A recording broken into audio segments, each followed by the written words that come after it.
Do you ever lift your head up from your phone, look around, and think to yourself, my God, everything is weird? Well, we do. A lot. This is the Observation Station, a unique, entertaining, and hilarious podcast. If we observe it, we talk about it. Anything and everything. Anything and everything. Let's get weird and let's have some fun. This is the Observation Station. And now your host, Tommy Heitz.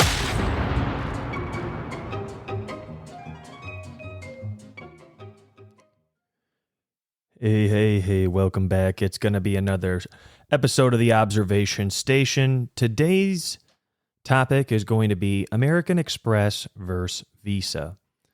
So, two of the biggest credit card lenders in the whole entire planet. So, the breakdown today is going to be all the different things that the Amex and the Visa bring to the table as a whole.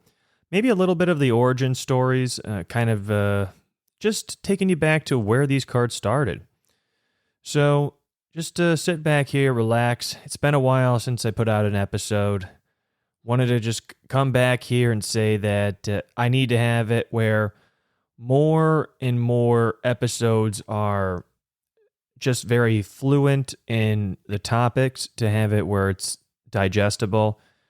Sometimes I like to go on rants, so that's another thing that I want to have where it just becomes more of a fluid conversation into the microphone, and it's easy listen for people to just digest the information, have fun, laugh a little bit. We're just chilling. It's not a problem. It's Friday. Nice day outside here in sunny South Florida. It was raining a little bit here before. After those floods that we just had a few weeks ago, started to have like PTSD to say if it's going to rain too much, where your car's at parked, because if anybody had seen the videos, I mean, the floods were just like, it's like biblical. I think it was 20 inches of rain in 48 hours or something like that. So not a good time to have your vehicles stranded in the middle of the road. So, yeah, let's get into it. Today, it's going to be a little bit of breaking down what it is to have these two cards, how it is perceived, at least from a domestic standpoint and an international standpoint. So, let's start off with Visa. Visa is pretty much accepted anywhere. And the whole thing about Visa I like to have when I take overseas is it's not only accepted domestically, but internationally, there's never really a problem.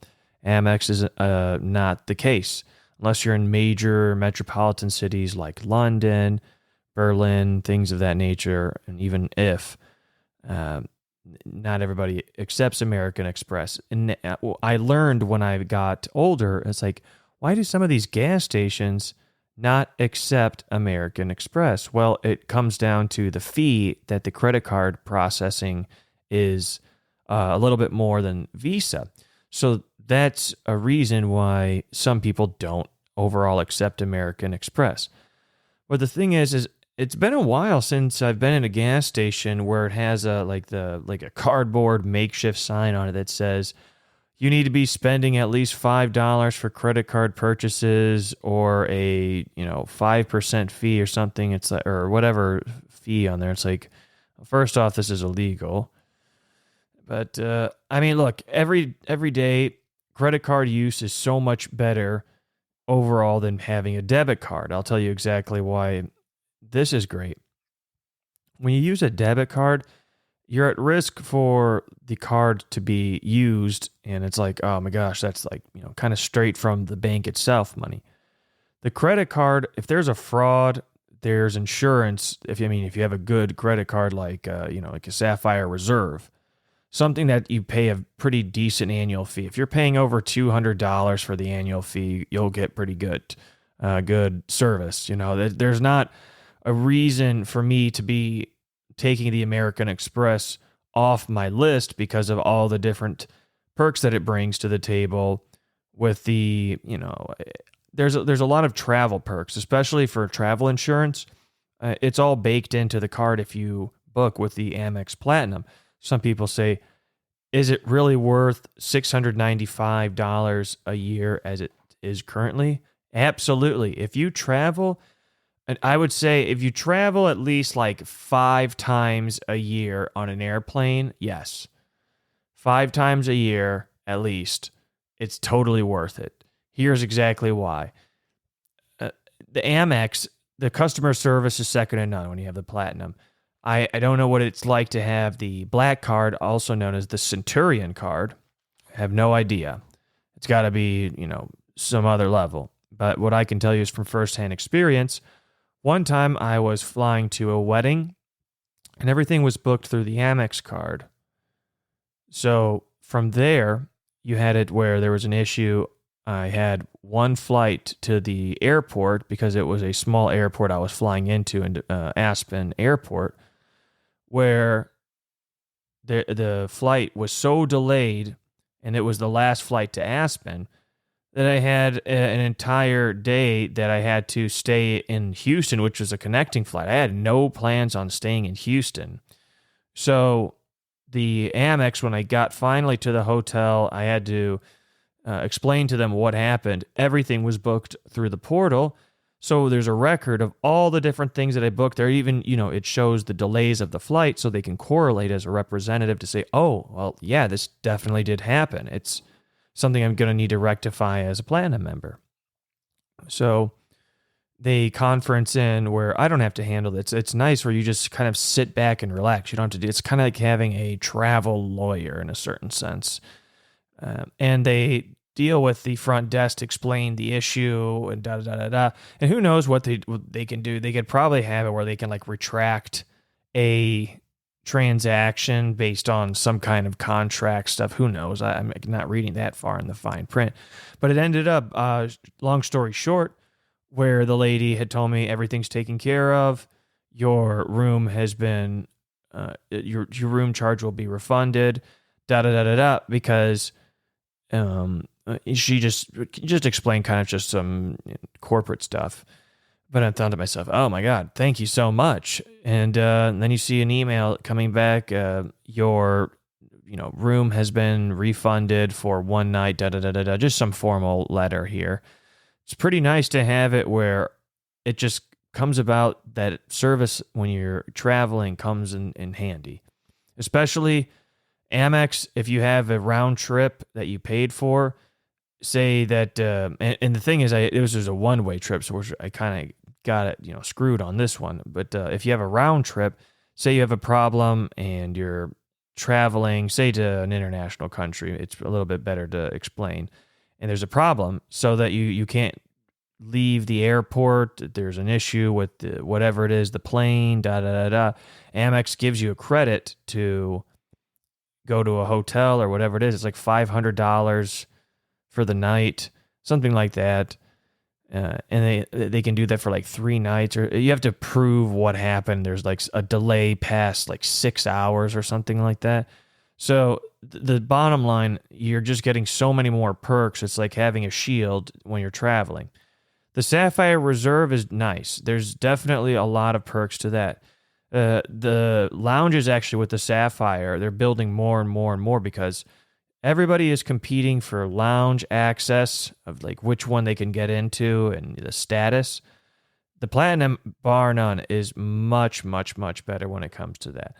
But the Sapphire really does help you out with a lot of different things. With I haven't used it for car rentals, but it's primary insurance with the Sapphire. With the Amex, it's secondary insurance, so that means it hits your insurance first and then it goes to the secondary. So I don't really know how that is. God forbid I haven't had to make any insurance claim yet in my life, so take it as you will.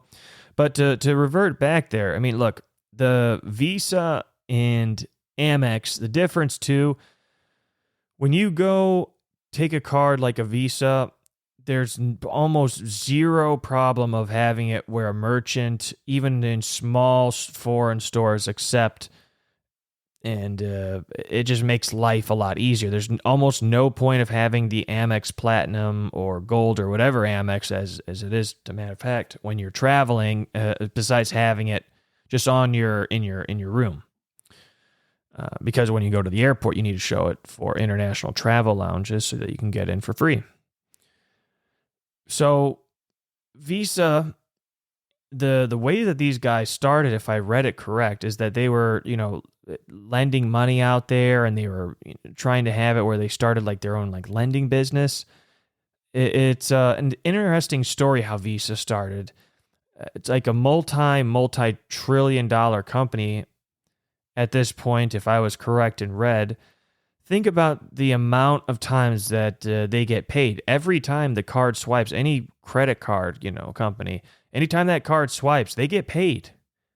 So, and if you are late, also the late fees, that's just like icing on top for these companies. So that's why they give these perks that are so enticing, because they're thinking, okay, for the major population of consumer debt that's out there, people are just going to be spending and not having it where they're paying it off. Because if you're not paying it off, there's no points that are coming off to you. Plus, they get to get your late fee penalties, which honestly is like the biggest waste of money for people. So many people have consumer debt that is so unnecessary. Especially one of the biggest things is coffee. If you go out there, sometimes a guilty pleasure, but it's really not even spending money. The only way I really go for the most part is because I got a gift card. So it's not like I'm spending money unless it's like $4 or $5 over what like a $10 gift card. So I'm just, spend $4 on the card. So neither here nor there. Though some people that they go drive all the way to like a Starbucks, sit in the line there to pay for that. And you're thinking to yourself, oh my God, if these people have debt on whatever card they're using, this coffee doesn't cost $7.50. This thing is like ending up being like a $29 coffee by the time these guys pay it off, God forbid. And think about it like this, 29 just one day. If these people are repeating this and just running the tab up, I'd like to at least take it to see who has a credit card that they just spend and spend and spend and spend. They keep opening up lines. And there's people that are just like that because they say that they're addicted to shopping or something like that. At this point, when you go out there spending on cards, I felt like there was so much more fun things to be buying as a kid. Like when I was a kid, the KB Toys, if anybody remembers that store, there was like Super Soakers where they're like the water balloon fights. Oh my God. Those were the coolest. If you remember water balloon fights back in the day, it was the best. There was the Super Soakers, the what other stuff? Man, the water balloons, you know what we would used to do? Take a that was funny. We put like cold water, just throw it at people, and it'd be terrible because it'd be like the coldest ice water. Like, woo. So, but buying stuff now, having it where my first card was a Visa, a Freedom.